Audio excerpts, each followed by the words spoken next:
Thank God it's finally over. If someone had told me how annoying organizing a big wedding could be, I would have given up on the whole thing right away. But as usually happens, the whole truth becomes clear gradually, and most of all when it is already too late. I was already married, really happily married, and I was finally able to truly appreciate the fact that my late wife Julie agreed to a small wedding. It was a beautiful, cozy ceremony without too much fuss, just a few friends and family. Very quiet, very romantic. But no, of course my new bride Rachel wanted everything at once.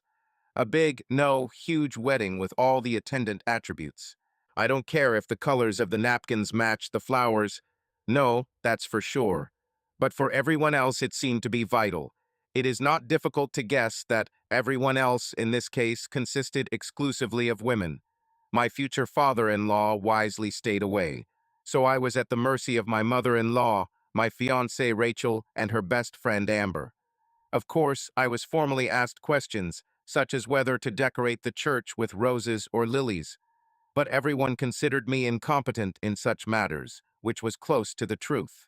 I tried to object sometimes, remembering my wonderful, modest ceremony with Julie, but my objections were ignored. Hell, these remarks even drew openly hostile looks for some reason. Yes, I've been in love before. Deeply, completely in love. And I lost my beloved wife due to some ridiculous accident. But did that mean I should never mention her again? Declare her persona non grata? Deny its existence? Never. Rachel knew about my past from the very beginning, and Julie was a part of me and always will be. However, after being forced to feign interest in an endless number of small decisions for several weeks, I felt like we deserved a break. It seemed that everything was settled and things were generally going as usual. Even minor questions about the type of umbrella that would protect the bride in case of sudden rain and the type of car that would take us from church to party were resolved. I felt that the possibility of a surprise nuclear attack and the color of the ABC suits were the only unresolved issues, but I wisely decided not to mention it. In any case, everyone seemed pleased with the state of the preparations, and I felt that there was only one urgent matter left to do. It was a reconnection with the woman I was soon to marry and who already seemed a little distant to me, which I attributed to the level of stress caused by wedding planning. Rachel accepted my past with Julie from the beginning and helped me overcome my demons. She pulled me out of the deep depression I had fallen into and returned me to the world of the living. She was even very understanding when I sometimes accidentally called her Julie when making love, which I think was happening less and less. Over time, I fell in love with Rachel, perhaps even as deeply as I fell in love with Julie. Despite her understanding, she banned several photographs of Julie from my home after she moved in with me. She was also very sensitive when I suggested that she dress more like Julie, so I put the issue aside for a while.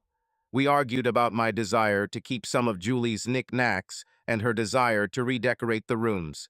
It wasn't easy, but we both knew it wouldn't be easy. But in the end, we managed and found a way to live together. Our happiness and love grew day by day until I finally decided to propose to her. Yes, she agreed. But to my surprise, she did it after an appallingly long time of deliberation. It was really unexpected and a little disappointing. She pursued me so persistently and relentlessly that I simply assumed that this was what she dreamed of. But she just stared at me with a blank expression that seemed to last for hours, when in reality it could have only been seconds. Yes, Alex, I want to marry you. But, but what? Alex, you know things haven't been so easy for me here lately. What do you mean, Julie? She just looked at me with a pained expression on her face. Oh, damn. Rachel. I meant Rachel, of course. Alex, you're a wonderful guy, and I know you've been through hell. I also believe you when you say you love me, but I'm afraid you love more than one woman. Rachel, please believe me. I'm just too used to the name Julie. I love you. I love only you. She sobbed and threw herself into my arms. Yes, Alex, I will marry you. But please don't hurt me too much, okay? I won't, Rachel. I won't. It wasn't my finest hour, but I hoped that my little mistake wouldn't ruin our relationship too much.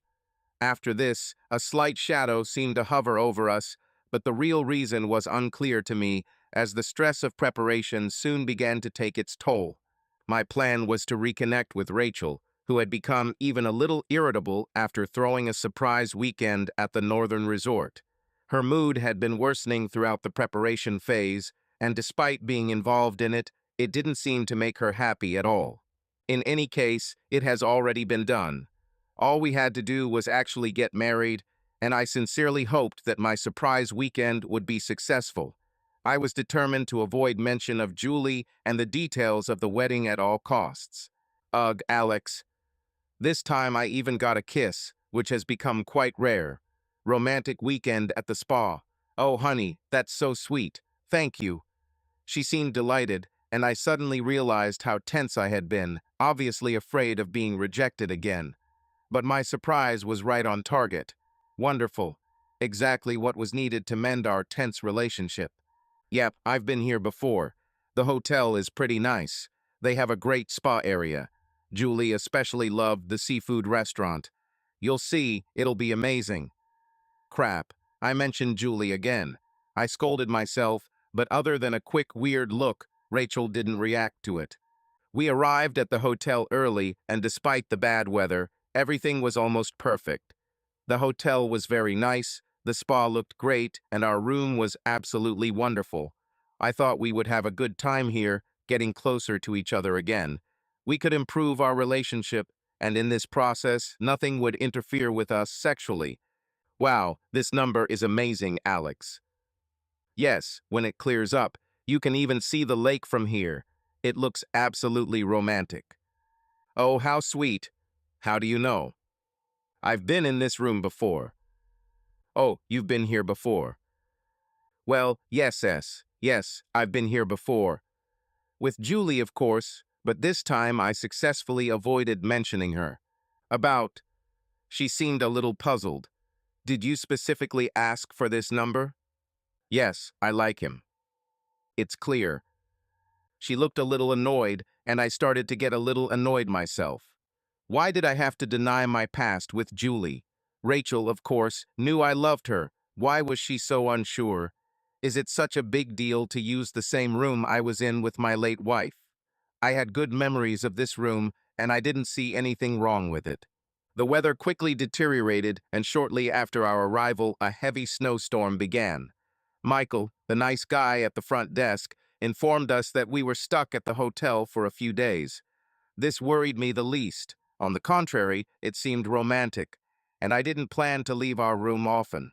Just to satisfy the most basic nutritional needs and relax at the spa every now and then. I was even glad that any activity on the street became impossible. More romantic time for us, I remarked to Rachel. She seemed less enthusiastic for some reason. I just hope I can get back to work on time, she replied surprisingly sharply. A quiet warning bell about irritability rang in my head. Let's eat, okay? They have a wonderful restaurant. Cold. I asked the waiter for a table, and we were lucky. He was free. Don't tell me you were at that table with Julie. Yes, there's a good view from here. Should I wear a wig? Wig? Yeah, and dress like Julie, maybe. Rachel, don't be funny. Alex, this has to stop. You knew about my past from the very beginning. Yes, but I don't have to relive your life with her. I'm Rachel. I'm not some replacement for Julie. Rachel, I am me. Julie is a big part of me and my past. So I'll have to share you with another woman for the rest of my life. Divide me. I don't see it that way. I see. Well, I can't change that. Now I was a little upset. If that's how you see it, yes, you'll have to share me with my late wife. You always knew how much I loved her. Well, if I have to share with you, you better watch it, buddy. Maybe this will teach you a thing or two about sharing a spouse, she exclaimed loudly. I knew this would not be easy for her, and perhaps it would be better to be more diplomatic. But it was a sore spot for me too, and before I could say anything else, she left the table. A buffet was prepared for lunch at the hotel. Rachel went there, and after a while I decided it was best to follow her to talk to her and calm the situation down. She was ahead of me in line, and I saw a handsome, large man clearly showing interest in her. He talked to her, she laughed, he touched her hand, she lightly put her hand on his. They almost looked like a happy couple. I'm not prone to jealousy, but this was a little unsettling. I felt my pulse quicken a little. Was this some kind of retribution? I watched in amazement as they continued to get along well. They joked and put food on each other's plates, giggling like teenagers. After their plates were full, they chose a small table for two. It gave me chills. What was she thinking? Finally, I got to the line, grabbed a chair from a nearby table, and sat down at their table. "Hi, I'm Alex, Rachel's fiancé," I said, holding out my hand to him. That idiot didn't even acknowledge my presence, let alone look my way or shake my hand. I pulled my hand away, which made Rachel laugh. It was painful. Damn, she was clearly trying to hurt me. "Rachel, what are you doing here?" I started to get seriously irritated. People around us began to notice the scene. It got pretty awkward, but it had to be done. Rachel decided to join in his game of completely ignoring me. They both seemed to be having a great time, ignoring me and continuing their conversation about insignificant things. I stayed at their table out of stubbornness. Retreating was not an option, so I endured it even though I felt deeply humiliated. They discussed many things: their jobs, the hotel, their families. But Rachel managed to completely avoid mentioning me or our upcoming wedding. "You're such a wonderful woman, Rachel. I'm so glad we met here, and I can't believe you're here alone. Danny, I think you're very attractive too, and I'm glad we ended up here together during the snowfall. I believe we'll have a wonderful time here." "Rachel," I screamed loudly. Now everyone was looking in our direction, but I didn't care. They still managed to calmly ignore me. This was not the best way to treat my future husband, as I thought while I was seething with anger. After a while, Rachel even leaned across the table and kissed him on the lips. Everyone around was gasping in surprise. It was painful. It really hurt me physically when I was forced to watch it. I'm not violent, so there was no way for me to physically prevent this from happening. I also didn't want to leave them alone and walk away in defeat. But she will certainly hear from me when we are alone. "Rachel, if you'd rather stay with me, you better stop this stupid game right now." "Danny, why don't you show me your room? I think it's too noisy in here." Even that idiot Danny seemed a little surprised by her boldness. But of course, he didn't object in any way. They got up and left, leaving me dumbfounded. Finally, seeing no other options, I went to our room, feeling the eyes of the entire restaurant on me and experiencing complete humiliation. I couldn't physically force her to stay faithful, could I? If she chose to leave, there was nothing I could do about it. But I was too stunned and hurt to think about the long-term consequences at that moment. I sat in my room for a while, trying to read without success. I was furious, hurt, sad, frustrated, and most of all, completely powerless. I also had serious doubts about marriage. Finally, my numb brain was able to formulate an idea. I asked Michael, the nice guy at the front desk, to give me Danny's room number. He was very understanding, but said he couldn't tell me the room number, even if it was number 107. I put on warm clothes and walked around the hotel. 107 was on the ground floor and visible from the outside, as Michael told me. I found the room and was surprised to find that they didn't even bother to close the curtains. They kissed on the couch, looking very comfortable with each other. But at least I was relieved to see that they were fully clothed. I took a photo of them with my phone. It was dark outside, and there was light in the room. After a while, they saw me standing and looking inside. Rachel screamed at first, then apparently calmed down and pointed at me. They both waved in my direction, grinning, and started kissing again, no doubt doing it for my benefit. I took one more photo and left. It was too much for me. I feared that the disrespect alone was enough to cause irreparable damage to our relationship. I waited in my room for ages again and became a nervous wreck, unable to do anything and hating myself for it. I really wish I could be strong and arrogant at this moment, but unfortunately, I still loved her. Late at night, I walked into a restaurant and saw them sitting there. They looked like a couple, hugging, having a good time. I took more photos before I decided to order room service to avoid further humiliation. I expected her to come to our room after dinner to mend fences, but I waited in vain. At about 10 p.m., I went to check their room again. This time the curtains were closed, but the gaps were large enough to see inside. The lights were dimmed, and I could see them kissing again. I tried to remain calm for the moment and view the scene as if it didn't concern me, so I was hoping to take more photos. I went back to our room, cried a little, punched the bed a few times, uploaded photos to cloud storage, and was finally able to fall asleep with the help of sleeping pills. I woke up around 9 in the morning. Rachel sat on a chair and looked at me calmly. I didn't say anything, and neither did she. I was no longer angry, just sad. There were too many could-haves running through my head. It could have been my wife. We could have children. All this disappeared in a few hours. She didn't even look as sorry as I thought. She seemed rather pleased. Either she was completely unaware of the implications for our future, or she simply didn't care. Perhaps destroying our relationship was her plan all along. She could have made it easier and less painful.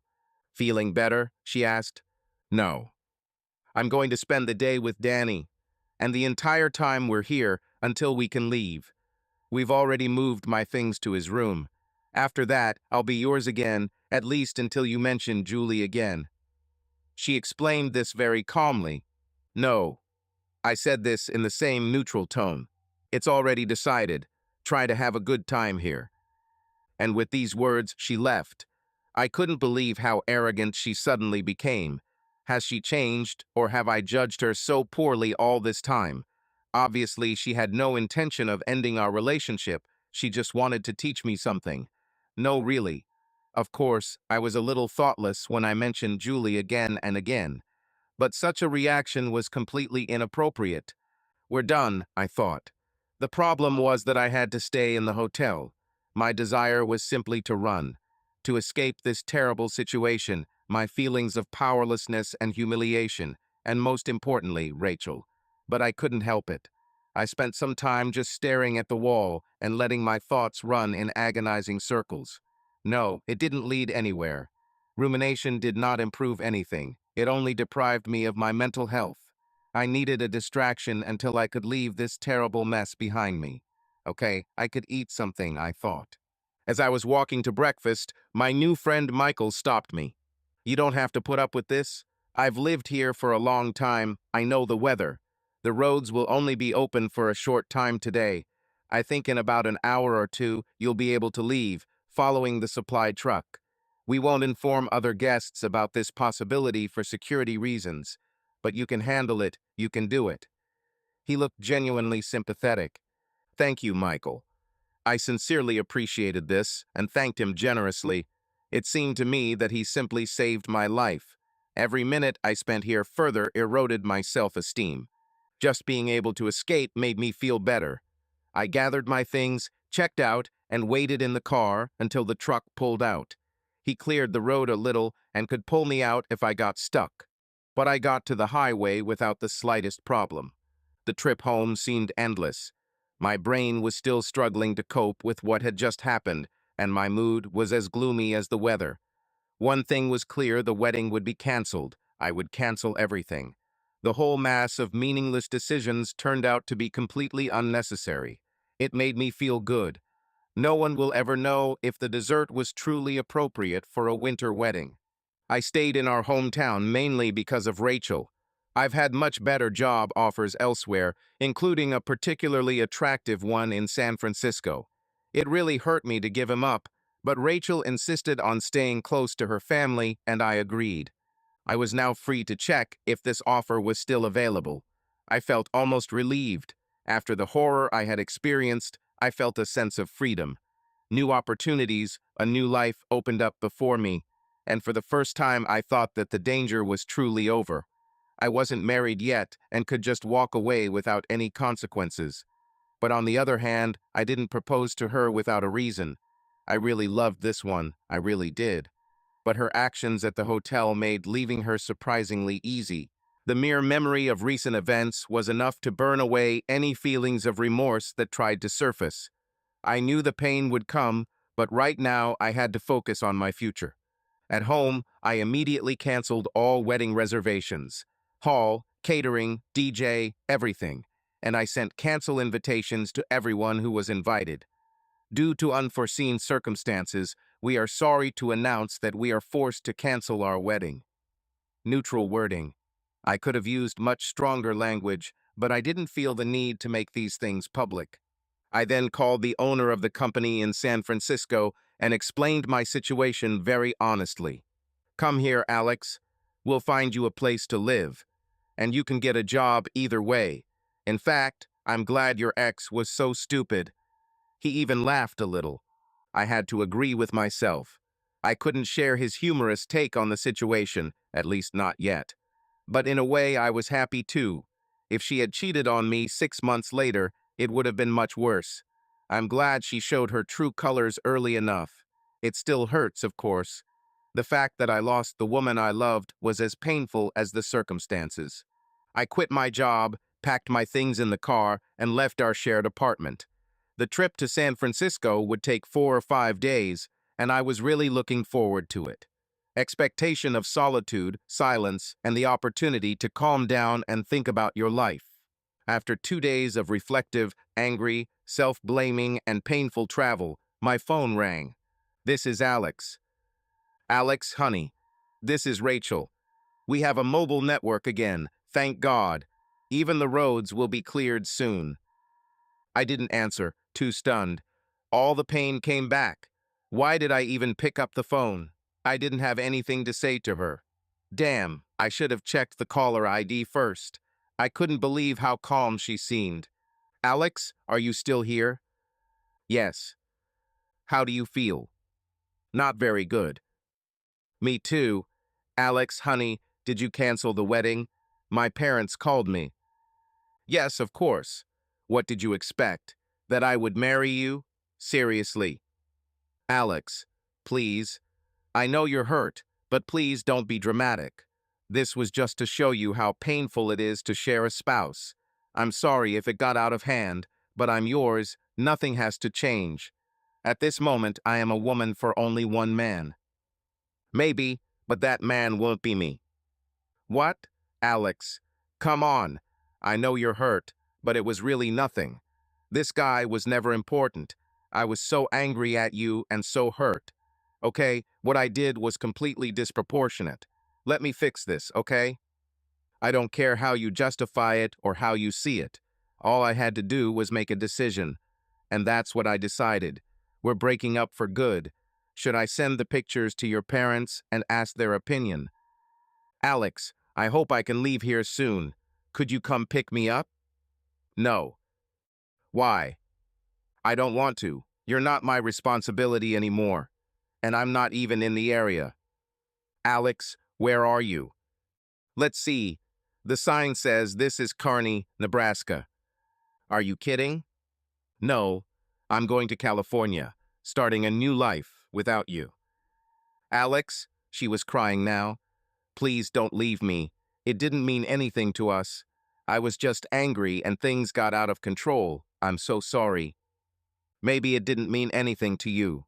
For me, it was a complete nightmare, the worst time of my life, and the ultimate end of our relationship. Alex, please turn around. We can still fix this. No, I don't even want to fix it. You publicly humiliated me for 2 days. It wasn't a momentary mistake. You had many hours to think about what you were doing. And you intentionally hurt me and openly cheated on me. Tried to make me a cuckold. I have no interest in you anymore. Live well. And I hung up. The phone immediately rang again. I added her number to the ignore list. Finally, I was able to continue my journey in silence. Unfortunately, my newfound calm disappeared again.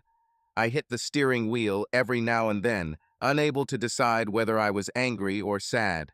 The silence did not last long. About an hour later, the phone rang again. Alex is online.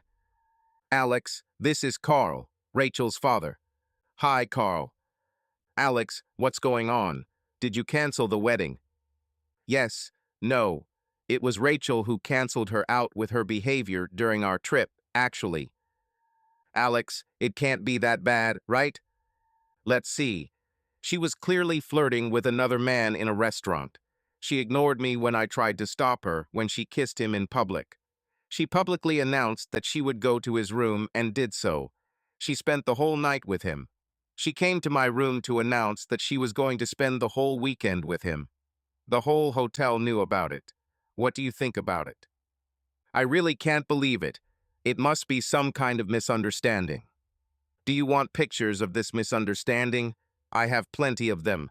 While they are kissing in the restaurant, while they are cuddling romantically in his room, while they are having sex in his room. They weren't even trying to be discreet, they were having fun teasing me. There was silence for a moment. I'm sorry. Alex, you're right. She's clearly not ready for marriage. I have to apologize on behalf of my daughter. I hope we can stay in touch. Of course, Carl. I've always liked you and Sue. It would be great to have you as relatives. Yeah, that's sad. What are you going to do now? I'm going to San Francisco. I'm going to build a new life there. Good luck, Alex. You're a good person. Goodbye, Carl. Damn, this call is a little sick again. My future collapsed in just a few days. I imagined that Carl would now have a serious conversation with Rachel. He was a man without unnecessary words. During the rest of the trip, I received calls from several friends. I didn't give them any details, but I think most had at least a rough idea of why Rachel and I broke up. I had to promise to tell them my new address as soon as I received it. Finally, the calls subsided, and I was able to continue to start my new life and leave the old behind. Easier said than done. My thoughts kept going back to Rachel and the good times we had, and to that terrible weekend. 2 months later in San Francisco, on a Friday evening, my doorbell rang. I reluctantly opened the door, expecting Jehovah's Witnesses, but it turned out to be much worse. Rachel stood in the doorway, dressed to the nines, looking beautiful and nervous. I immediately slammed the door. Of course she called again, but I turned off the doorbell. Damn, how did she find me? Where should I go now? To Bora Bora. And I realized that I couldn't avoid her if she really meant it. Reluctantly, I opened the door. It's better to finish this right away. But she's already gone. Fine. I woke up at 9 in the morning. There's that damn doorbell again. I dragged myself sleepily to the door and opened it. Rachel again. Without a word, I stepped aside and let her in, resigned to my fate. There was no point in postponing a conversation that was inevitable. At least this farce will end today. Quietly, I went into the kitchen and started making coffee while she watched me in silence. I silently handed her a cup and took one for myself. We walked silently into the living room, sat down and began drinking coffee, still in silence. She looked good. I could see that she really tried to look the way I liked.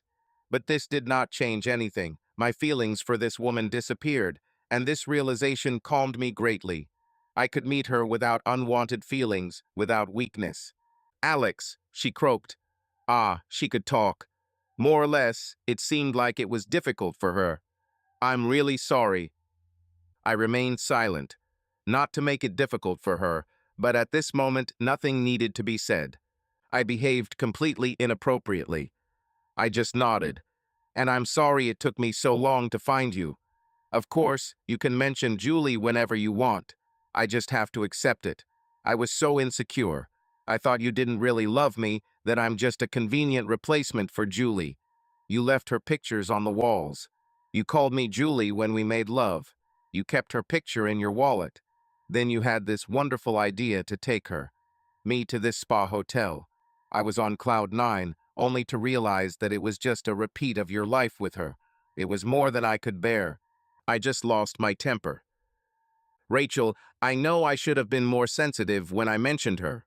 It wasn't nice, and I'm sorry, but that's no reason to publicly humiliate me and openly cheat on me. I know. Don't you think I didn't beat myself up over and over again for this? We looked at each other in silence, not sure how to continue. How did you even find me? I think all our friends have your address. but no one wanted to give you away. I had to trick someone by taking his phone without his knowledge. I was pleased to hear this. I had good friends. I moved out of our apartment and quit my job.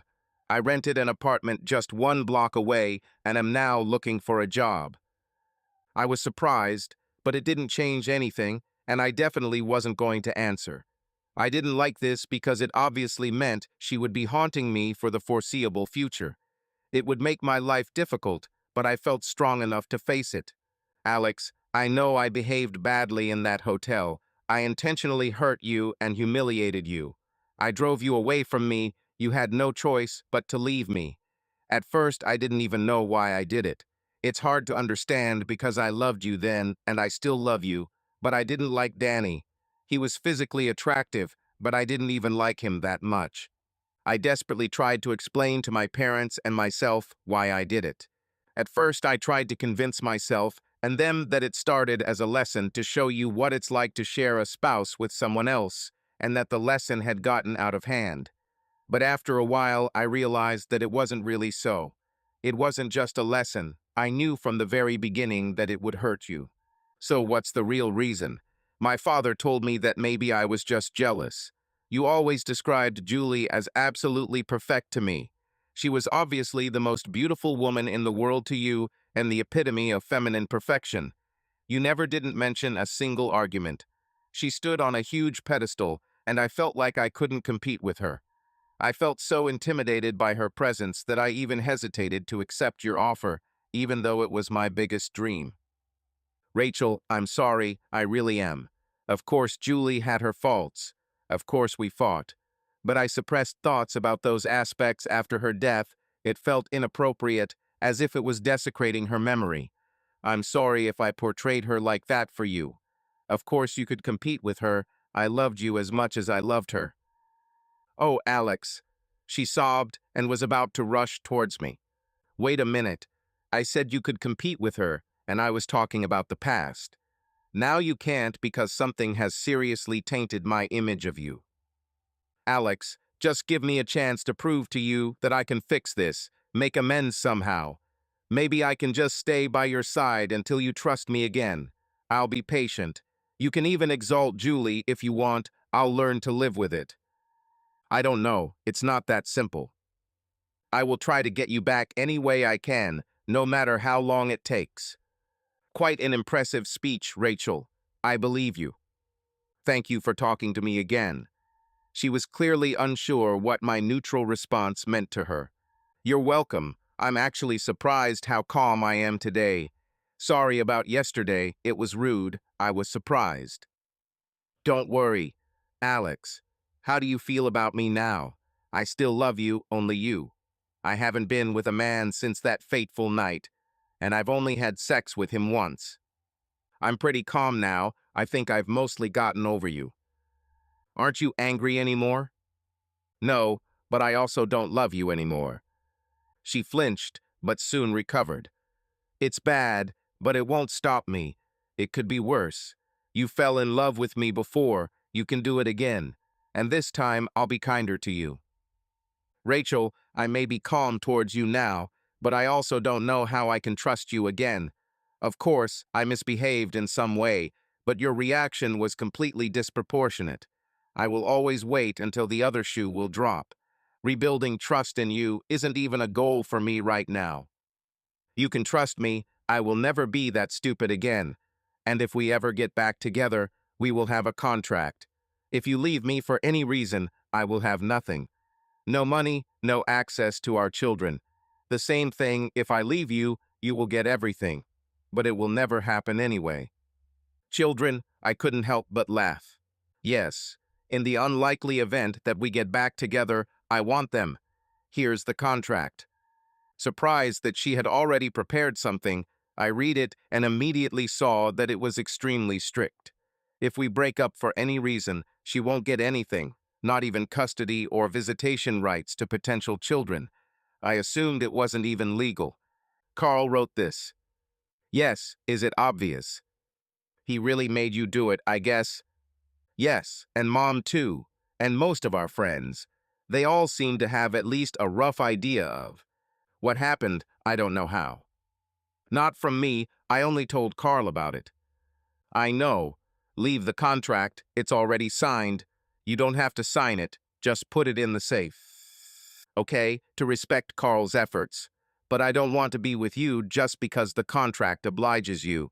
And the main problem remains I don't love you anymore. I don't trust you anymore. I'm not even sure that I like you. The last statement shocked her a little. Don't even like me. Well, I think I understand. I hurt you badly, even cruelly, and for no reason. Alex, how about you show me San Francisco? I'm new here, so you can experience me for strength, just by spending time with me. Let's just be friends. That's it.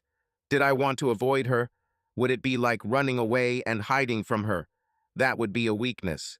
No, I decided that I could maintain friendly relations with her. I have to admit that despite everything I said, I still loved her, and I didn't want to feel like a coward by continuing to run away from her. And I had no friends here at all. Company would have been more than welcome. It was good for proving that I had gotten over her, just spending time with her without falling in love again. I'm not very familiar with San Francisco either, but I think I can show you a few places that I know. Thanks, Alex.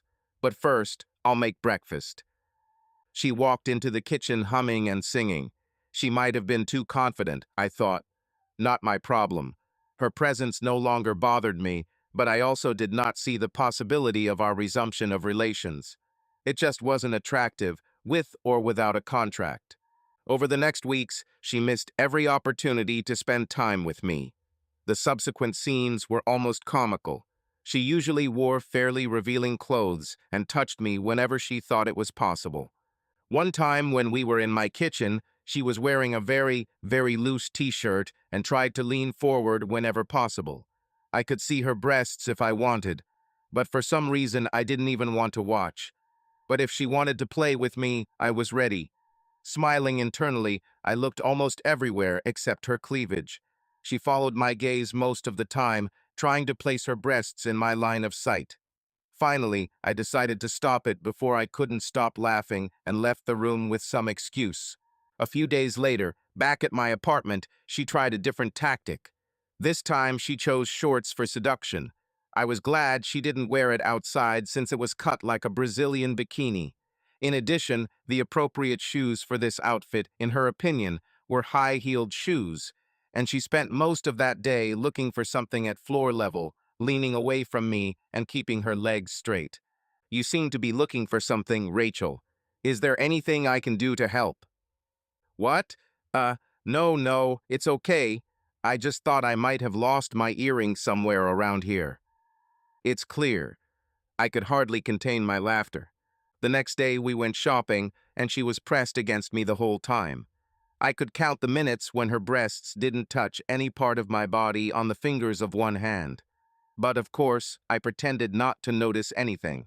It was fun for me, but it must have been frustrating as hell for Rachel. She was obviously burning for me, while I was constantly repulsed by her and her charms. This probably began to erode her self-esteem. I didn't want to hurt her, but I certainly wasn't going to sleep with her just to make her feel better. She decided to get me back the cheap way, and if it didn't work, it wasn't my problem. I felt sorry for her, but giving up would have been even worse. It would just fill her with false hopes. As a couple, we were finished. Wearing a loose t-shirt or short shorts will not change this. Of course, she didn't like it, but she was smart enough not to complain or jeopardize our fragile newfound friendship. Rachel and I were sitting in my living room a few weeks later. Her attacks had subsided a bit by then. Alex, when are you going to have sex with me again? She asked suddenly. What? Of course, I knew all along what she wanted. But she surprised me by asking so openly about it. She should have known the reasons well enough. You can at any time, you certainly know that. Just for you, without any obligations. Just sex, not love. Ah, Rachel, I don't know. She stood up and knelt in front of me. Please, I'm ready to beg if necessary. I was completely unsure how to gently reject her. She was certainly a beautiful woman. If she weren't Rachel, I would have sex with her in a heartbeat. but unfortunately, she was Rachel. The same Rachel who coldly told me, "It's already decided. Try to have a good time here." While I was still deep in thought, she took off her sweater, which I thought was a rather unfair move. I was relieved to see that she was wearing a t-shirt underneath. Surprisingly, it had large text on it. Where her beautiful breasts bulged out, it was written, "Alex's girl." I was still stunned until she turned around, smiling, to show me her back. Same text, just as big. Wow. Beautiful, isn't it? Yes. My responses were a little slow. I bought 20 of these and plan to wear them all the time. I will be proud to show off the t-shirt to everyone. Well, technically, I know it's not entirely true, but I want to make my intentions known. Rachel, things between us may be a little more complicated than you think. I know I can't get away with this so easily, but I wanted to show you my commitment and scare off the competition. But I need your consent to wear this in public. If I agree, I'll have to give you back. Yes. Her eyes lit up, and I felt sorry for her, but there was nothing I could do about it. That's impossible. Let's stay friends, okay? Her expression immediately changed, and she looked at me through her tears, but she tried to remain strong. Okay, Alex, I'll do whatever you say. Sorry for bringing it up. I didn't mean to pressure you. I'm sorry too, Rachel. It's amazing that I can spend time with you in a relaxed environment again, but that's all I'm willing to do. Understand? Wow, how disappointed she was. Her face actually fell when she heard this. Alex, I still have time. I have no other plans for the rest of my life. I will continue to try to win you back. I just sighed. I couldn't find the right words. I didn't need revenge. I didn't need to stop her from moving on. But I also didn't know how to stop her from dreaming. And this is how we lived for several months. Rachel definitely wanted more, but was careful to avoid pressure. Her hopes were obviously high, but I was quite determined to avoid any kind of real relationship with her. I even told her about it, but it didn't seem to dampen her efforts. Then my life took another unexpected turn. I returned home late at night and was annoyed to find that the lights were not working again. I was trying to walk through the almost complete darkness when my foot hit something soft. Kicking myself for not thinking of this sooner, I finally used my phone as a flashlight. A small woman lay curled up on the cold floor. "Sorry, I didn't mean to hit you." Well, not too smart, but what else could I say? No reaction. "Hello, hello." Still no reaction. Damn, what now? I couldn't possibly leave her lying here on the cold concrete floor, could I? Having no better idea, I took her and her small backpack to my apartment. I was amazed at how light it was. She was quite dirty, and under her long, tangled blonde hair, I saw a beautiful face. She seemed healthy, but was fast asleep. So I decided to take her to the guest bedroom, cover her with blankets, and go to bed myself. My reaction may have seemed a little strange, but I was dead tired, and in my foggy mind, this seemed like the best solution. I woke up a little confused because it was still dark. I'm not sure what happened was what I thought it was. Perhaps I dreamed it. Anyway, it seems I had sex with this stranger.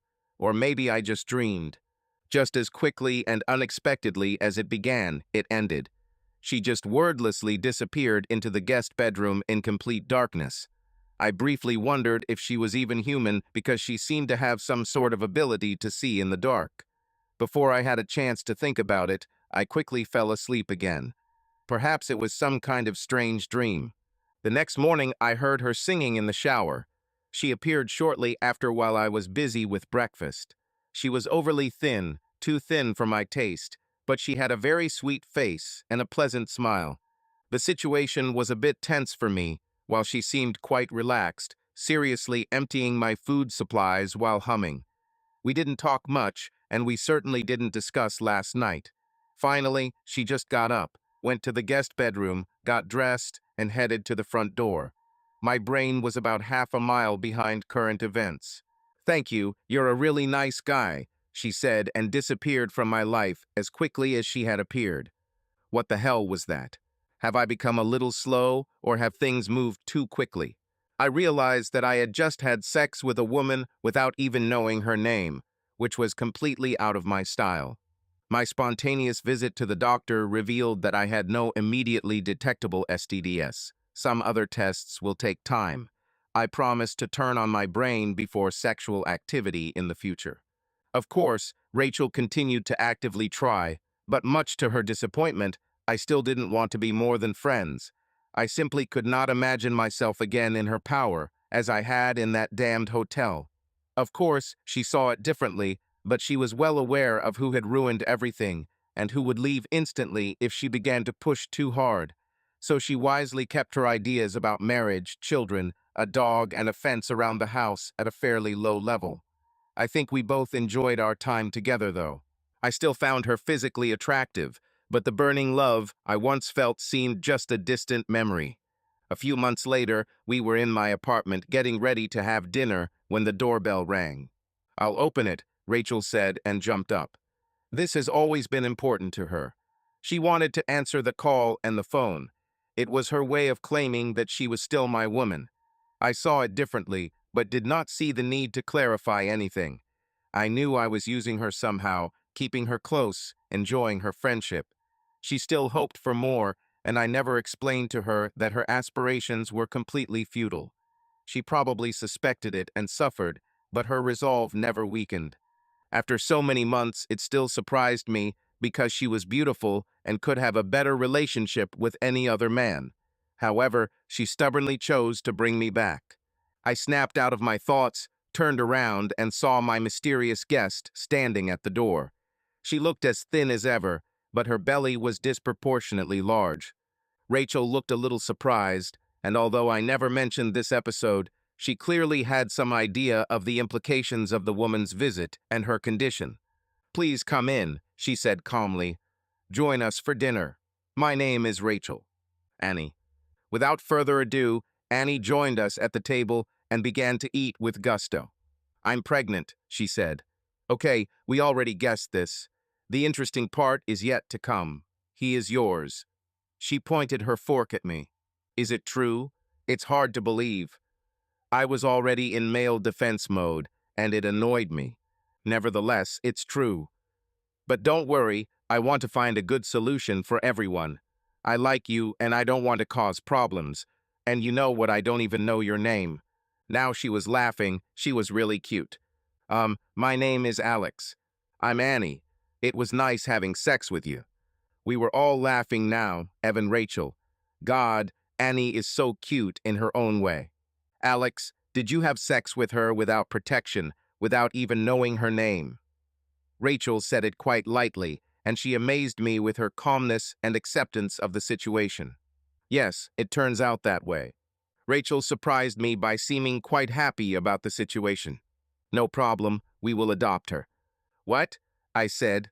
It wasn't the first shock of the evening, but it was the first that made me drop my fork in surprise. "Shut up, Alex. This is a woman's business.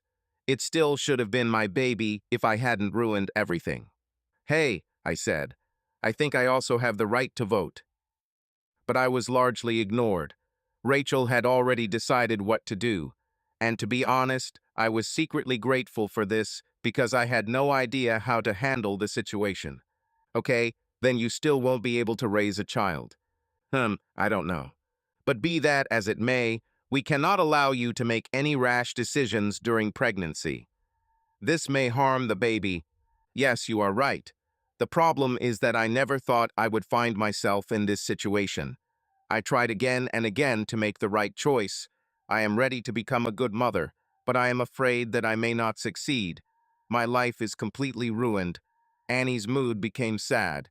She was on the verge of tears. Rachel looked worried, and I just felt overwhelmed. "And mine too. So keeping you away from any problems will be Alex's task. He is a father after all. You will live here. He'll make sure you stay safe during your pregnancy, and I'll stay in the shadows while you deal with your doubts. After that, I will adopt the child, and you will be free to do whatever you want." I was impressed by Rachel's willingness to adopt this child to solve my problem, fix the situation, and get me back. Still, I wasn't too happy about being dragged into a relationship with her in this way. Annie was as thoughtful as I was, but she came to a conclusion faster than I did. Agreed. Rachel extended her hand. Yes, Annie accepted her, and my fate seemed to be sealed. Of course, being a man, I immediately stood up and, well, I put the dishes away. The girls discussed what to do with their plan and with my life. And I was even glad of this, since at the moment I did not have enough brain resources for serious decisions. The next morning, Annie was moved into the guest bedroom and Rachel staked her claim by staying in my apartment during the day as often as possible. I still wasn't sure how to feel about Rachel's speculation about us becoming a couple again, but for now I kept my thoughts to myself. I screwed up Annie, and at that moment I was just grateful that Rachel helped me with it. The next morning, we all worked together to move Annie's things from her what would you call it kind of place to my place. Annie's previous apartment was the kind of place where I would never leave my car. Wow, your life really was terrible, wasn't it? I asked her. Was it? Sounds like that's about to change. Yes, I was. And it's about to get worse. Hey, I'm not that bad. Have you heard about how difficult it is to live while expecting a child? You're not talking about food, right? Funny, she was completely serious. No, just read about it, okay? And then you better get your guest bedroom ready because I'm about to start getting nervous with all the changes. Expect a lot of questions and nerves. So yes, my life has been terrible and is about to become pure hell.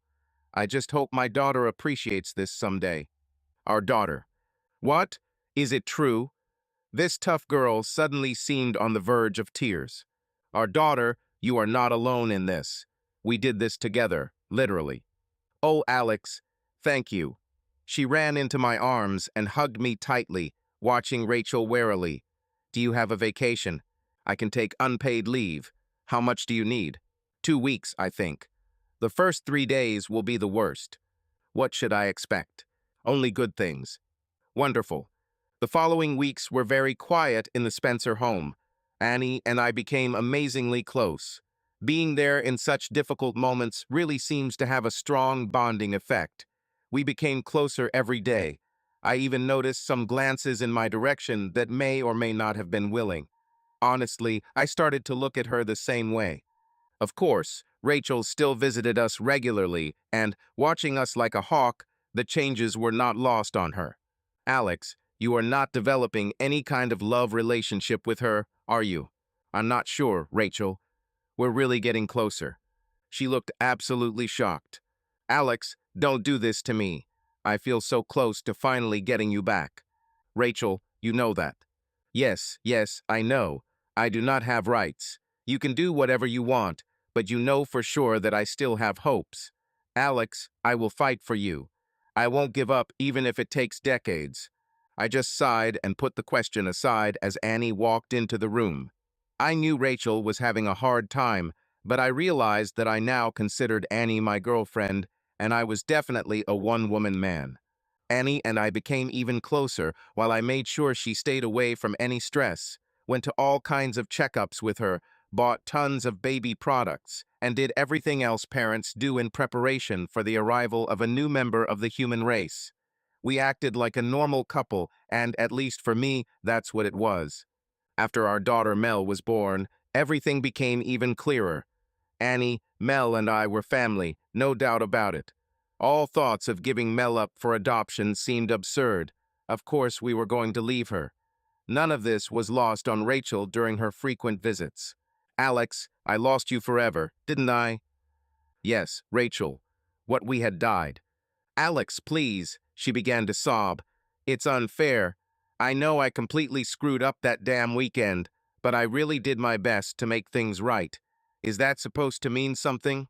I don't know if this is fair or not. You had me all to yourself, but you destroyed us for no reason.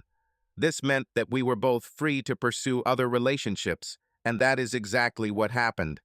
This is not a question of fairness, and it was not intentional. There is no fixed price for what you did that weekend. You blew up our connection, and you never know in which direction such an explosion might scatter us. In my case, this led me to Annie. Alex. She sobbed openly. I walked over and hugged her. Rachel, you are still young, and you are beautiful. Go find the right man for you, and don't do anything stupid like that again, okay? No, Alex, I'll wait for you. No, do not do that. There's nothing you can do about it. I just sighed. She was right. If she decided to waste her life, it was pathetic, but there was nothing I could do about it. And that's how it ended with Rachel. It was sad because I once loved her and we could have been great with her. But I didn't love her anymore, and that was no longer the case. I was starting to fall in love with Annie. No, to be honest, I'm already completely in love with her. In her clumsy, naive, and charming way, her beautiful face, her complete devotion to me. She literally adored the soil I walked on. The biggest difference with Rachel was that I actually trusted Annie, which was weird. I trusted the woman who suddenly appeared in my life, but I could not trust my ex-fiancée who went crazy for just one weekend. In the following years, our modest civil wedding took place. We raised Mel and our lives gradually returned to normal. Rachel disappeared thankfully, and there were no more unpleasant situations. Life with Annie wasn't always easy, of course. She still had severe mood swings, but I knew her well by then and dealt with it well. Deep and complete mutual love, of course, helped. Mel was fantastic. She was the light in my eyes and made me dance to her tune. The end came shortly after Mel's second birthday. I just put Mel to bed while Annie was still in town shopping. Mel tired me out again, and I just collapsed on the couch, ready to mindlessly stare at the TV. As usually happens, the moment my ass hit the couch, the doorbell rang. Reluctantly, I stood up. I opened the door and saw two policemen. "Good evening. How can I help?" "Good evening, Mr. Spencer. My name is Sergeant Jacobs. Are you married to Annie Spencer?" "So what happened?" I suddenly became worried. "Mr. Spencer, I'm sorry to tell you that we found your wife dead. Could you come with us?" The rest of what he said was lost on me. I just fell to the floor. I kissed her goodbye just 2 hours ago. It was the last time. Will she never come back? Will I never hear her laugh again? Will I never kiss her again? Never hear her swear because she stubbed her toe? Never again will I feel her clinging to my neck. Will I never smell her? Annie, where are you now? What happened here? Why? I was shaken by a police officer an unspecified amount of time later. "Mr. Spencer, are you okay? Should we call an ambulance?" "What? No, no need." It turned out that she died suddenly from an aneurysm. I had no idea that she was suffering from anything like that. One of the policemen told me that he knew her. In a slightly rude, indifferent tone, he told me that she looked happy and healthy. That such cases are rare, but they do happen. That they are almost sure that it was instantaneous and she did not suffer. I was shocked. I never suspected. For several days, I was absolutely devastated, unable to work and barely able to care for my daughter Mel. A week after her death, I was again sitting on my sofa, mindlessly staring at the TV, crying occasionally, feeling sad and completely unable to cope with the situation, the emotions, and the practical aspects. Mel was crying again, which had been the norm lately. Losing my beloved Annie not only destroyed me, but also led to practical problems. My vacation was quickly ending, and I needed to return to work soon. How can I deal with Mel, my daughter? I had no parents to rely on and no other relatives nearby. Nanny, could I hire someone? Could I trust anyone? Somehow, most of the people I chose to trust were deceiving me in some way. I realized that my doorbell had been ringing for some time. Crap. I have to do something about this, right? Mel was also crying. What could I do? I just tried to feed her and completely failed at trying to get her to sleep afterwards. I just couldn't handle it alone. I felt overwhelmed by my new position. Okay, what now? Door or chalk? I had no idea what to do with Mel anyway. The door, on the other hand, promised a clear plan of action. Go up to it, open it, see who is standing there. I could do it, and I did it, and I immediately regretted it. No please, no further complications in my life, and so everything was quite complicated. Please, not Rachel. No, was all I could say in a hoarse voice. Boy, you look terrible. I'm so sorry, Alex. She just hugged me for a while. Strange, but I didn't feel anything. 2 years was a long time, of course. But this was the woman I almost married, the one who betrayed me in the most terrible way. Shouldn't I have felt at least some emotion when I saw her for the first time in years? I felt bad and uncaring about it, but maybe I was just exhausted. She didn't seem to notice or care. She finally let go of me and carried the large bags she had brought with her past me into Mel's room. Hey. I closed the door and followed her limply, too tired to do anything about it. She took Mel from the crib, rocked her a little, and sang a soft melody. Wow, I was impressed. Mel began to calm down. After a while, she seemed to be completely satisfied, which amazed me. Rachel carefully placed her back in the bed and covered her with the blanket. She then simply walked into the kitchen as if it was her place and began unpacking her bags. She began to prepare food for Mel. How are you? I read everything. What? When? When I found out about Annie's death. I knew right away that you were going to be in trouble, Alex. She told me this quite calmly, minding her own business, but from time to time she glanced quickly at me, which indicated that she was not as relaxed as she tried to seem. Do you still live here in the area? Of course, I didn't move anywhere. And to answer your questions, no, I'm not dating anyone right now. Yes, I've been following you. No, I haven't been with a man since that damn weekend I ruined my life. Now she turned to face me. Yes, I still love you. She had tears in her eyes as she literally ran out of the room. I followed her into Mel's room and watched as she gently rocked and fed her. Damn, why wasn't Mel crying anymore? Usually, when I tried to do something like this, the whole neighborhood needed hearing aids. What's your plan? I asked as I watched Rachel take care of Mel. Alex, I will take care of you. I will always be there for you, always. I kept a low profile so as not to interfere with your marriage. But now that you're in trouble, I need to intervene. Wow, quite a strong statement. This woman had clearly decided to dedicate her life to me, which was quite a humbling thought. Was this love, or did she simply feel guilty enough to act this way without feeling love? I mean, wait patiently for 2 years, and then immediately step in to help. Those 2 years must have been pure hell for her, watching me with another woman. Take care? What do you mean? I asked, unable to cope with the situation. I quit my job. What? How else could I take care of you and Mel? Do you need a full-time nanny? And Mel too, Rachel smiled, and I surprised myself by laughing too. For the first time in a long time, it seemed. Perhaps you're right. Have you eaten anything? Oh, I don't remember. He probably ate. Okay, Mel is full. Now I will take care of you. What? Just sit on your couch, okay? Cold. And that's exactly what I did. I realized that I am truly grateful. Just having someone there to talk to and ward off the loneliness and helplessness was a big relief. I heard her clinking pots and pans and preparing something to eat. After some time, she appeared again. Are you feeling better? Yes, less lonely. And you're right, I need a nanny. Thank you.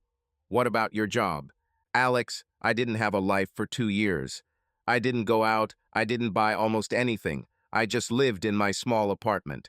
The only thing I spent money on was the gym. You, in the gym? Yes, I wanted to look. Well, I'll explain that later. Yes, now I see it. You really look good. Thank you. So, I saved a lot of money for such a case. Now I can live almost a year without work. I think during this time, we will decide what to do next. Oh, that was my answer. A conversation about someone feeling like a naval log and not knowing what to do or say. Yes, oh, so I will take care of you. In a year, you will decide what to do with your life. Maybe you'll find a new woman. Maybe you'll consider other options. She smiled slightly. Oh, I need to get started on our dinner. Dinner was delicious, and I thanked her profusely again. After that, I had a strong desire to fall into my bed and sleep for at least a week. Oh no, mister, you won't go to bed without taking a shower and brush your teeth, okay? Yes, Mom, which earned me a light blow to the ribs. But I knew she was right. Body hygiene hasn't been high on my list of priorities lately. When I stepped out of the shower, I found my bed freshly made. Annie was the last one to cover her, I realized sadly. I wrapped myself in the blankets under Rachel's watching smile and thought about Annie. I couldn't help thinking that our love might have been a complete illusion. Is it possible to love a person you only know partially? So I only loved parts of her. She obviously didn't trust me or love me enough to fully open up to me. I opened my eyes soon after and was surprised to find breakfast waiting for me on the nightstand. I was even more surprised that I slept through the night, something unheard of since Annie's death. How did Rachel manage to keep Mel quiet for many hours? I realized that she was not only determined to improve my life, but also quite capable of doing so. I decided to take advantage of the breakfast offered, and it was nice to have something filling again.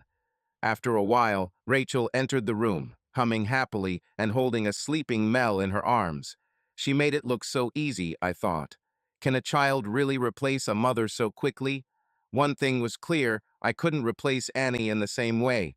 I still couldn't come to terms with Annie's death and her sudden departure, and it still hurt a lot. I was grateful for Rachel's willingness to help me, but I was far from feeling a special connection with her. "Do you feel better?"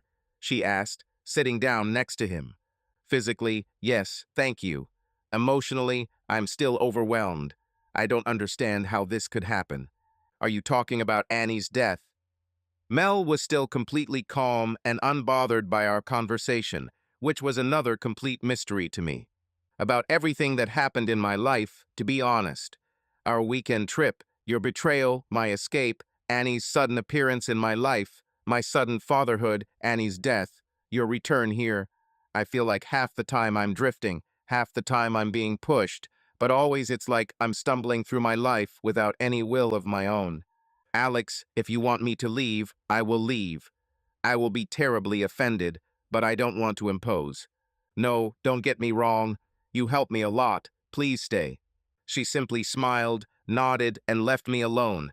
It looked suspiciously like a tear escaping her eye. I returned to work a few days later because I was confident that Rachel had no problem taking charge of the house. She really seemed to enjoy this position and handled it perfectly, taking care of everything, including my emotional instability, but staying away when needed. She never tried to kiss me, and I appreciated that, but she did hug me a lot when I was down. She was selfless, caring, and empathetic. She was the best friend I ever needed in a situation where I needed it. In short, she was wonderful. "Alex, I need to visit my parents for the weekend. They need my help. Almost 2 months have passed since Annie's death. Do you think you can stay alone for a few days?" she asked one evening. Could I? Yes, most likely. I felt stronger and more stable again. But did I want to? No, I suddenly realized. Her leaving for a few days felt wrong for some reason. Not because of any practical issues, but because I wanted her there. No, because I needed her presence. This realization was unexpected, and I was at a loss. She looked at me with surprise on her face. She seemed surprised for a few seconds, then a huge smile appeared on her face. "Yes, yes, yes," she exclaimed, waving her small fist in the air. "Hooray." She threw herself into my arms and clung to me like a burdock. I was still confused, but I realized that I had made a decision. There was no point in denying it anymore. I still loved her somehow. The feeling just lay there while it was buried under all the pain and stress. She felt encouraged enough to give me my first real kiss in years, and I was amazed that it felt so right. Was she still my woman? Has she been like this all along? What about Annie? Was she just a replacement? Or was Rachel now a replacement? Did it matter if it just felt right? Probably not. She finally let go of my neck and began to drag me into the bedroom, emitting short bursts of joy. And I realized that I was smiling widely too. Suddenly all was right with the world again. The sex was a little awkward, but it didn't bother either of us. We were both just happy to be together again and held each other for a long time afterwards, her tears moistening my chest. "Just don't hurt me anymore, okay?" "Never, Alex. Never again. We both suffered because of my stupidity. But it was not in vain. We have a beautiful daughter, and you will get a better Rachel than I could have been back then. I promise you, I will be the best friend you have ever had. Fine. So what do we agree on then?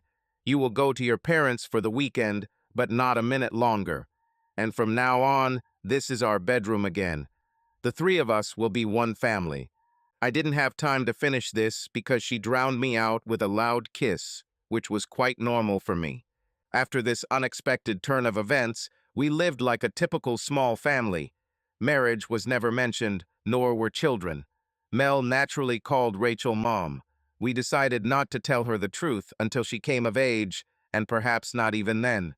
There was simply no need. We were happy the way it was. Alex, you know I totally love Mel, don't you? Rachel asked one day while we were sitting on the couch. Certainly. I looked at her expectantly. It was clear that this was not all she wanted to say. I love her like my own child. I know, yes, and I am very happy that you feel this way. Yes, but one day I would like to have your child too. I was so jealous of Annie because of this. I thought about this for a while. Well, why not? She still stayed home to take care of Mel. We pooled our finances a long time ago and lived on my income. What? She reacted very emotionally, stood up and looked at me with tears in her eyes. She almost looked scared. What was happening here? Why shouldn't she have a child if she wants it? I was a little puzzled by her strong reaction because I just didn't see the problem. We already lived like a family. Well, what's the problem, Rachel? Do you trust me enough to have a child with me? Good question. Did I trust? No problem. I realize that I trust her again. She has proven a lot lately. Yes, I trust. Oh, Alex. And here she is again, Rachel the burdock. She clung to me and began to sob. I was still a little confused by her reaction, but it definitely felt good. Thanks, Alex. Rachel, calm down. I'm grateful that you asked first and didn't try to trick me into getting pregnant. No, no, she interrupted me. I would never do this. Yes, I know.